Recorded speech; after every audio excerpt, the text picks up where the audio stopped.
Now, knowing you, I know that you're aware people are saying.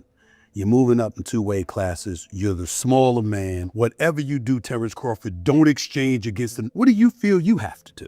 Be myself. I'm 41-0 for. Ladies and gentlemen,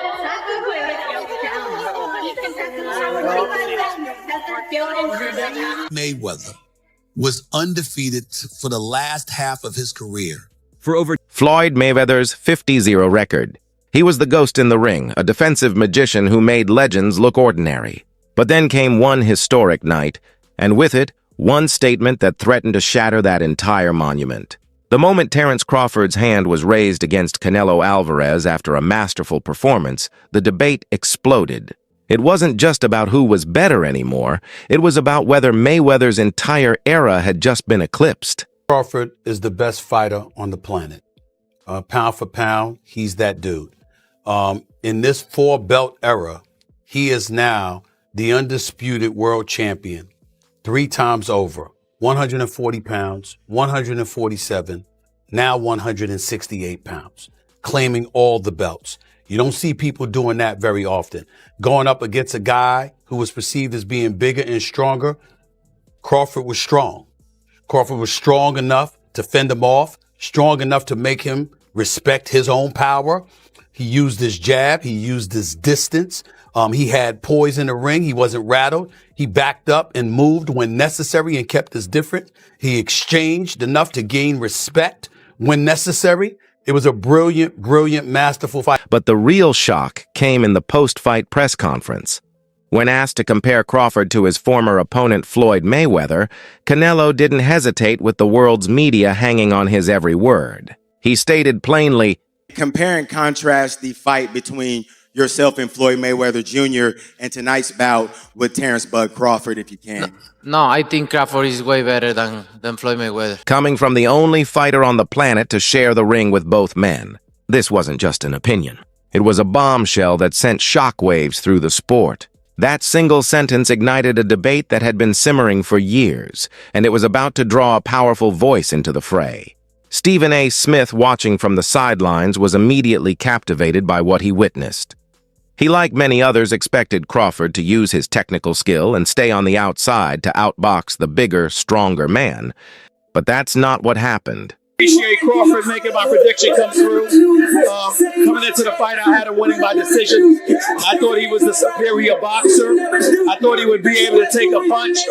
And as long as he didn't stay there and exchange with Canelo, I thought he could do it. What surprised me is that there were times during the fight, he did stand there and exchange with Canelo and took it. Took some body shots to the liver, took some headshots, exchanged, and still ended up winning this fight. I thought from the 8th round on, he just put on a boxing clinic, but I got to give credit where credit is due. Noted with astonishment that Crawford didn't just survive. He stepped into the fire and exchanged blows with Canelo, proving he had more than just skill. He had grit.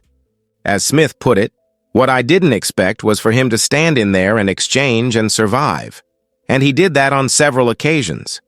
And that's why he deserves so much credit. He even broke down the fight, saying he had it scored 5-4 in favor of Crawford after 9 rounds, before Crawford put on a boxing clinic to win the last 3 rounds decisively.